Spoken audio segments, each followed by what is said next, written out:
హిందూ ధర్మ సమ్మేళనం భవానీ నగర్ లో జరుగుతా ఉంది.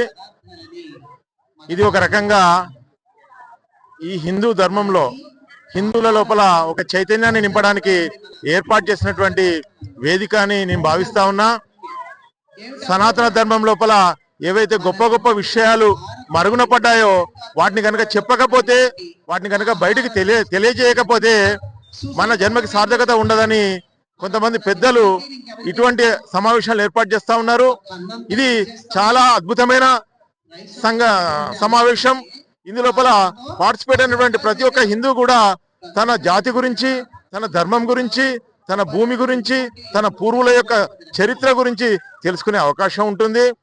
ఈ ప్రపంచం లోపల దాదాపుగా 197 దేశాలున్నాయి, 6500 జాతులున్నాయి, 4250 వరకు తెగలున్నాయి, భాషలు ఉన్నాయి.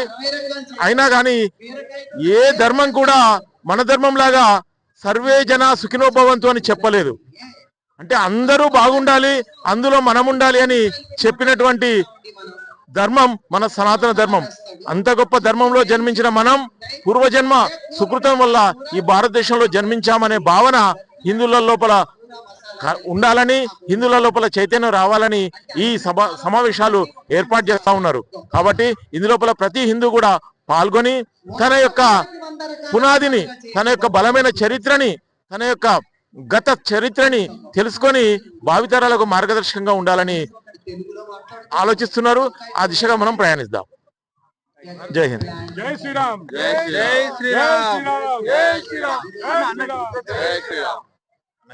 భాస్కర్ సార్.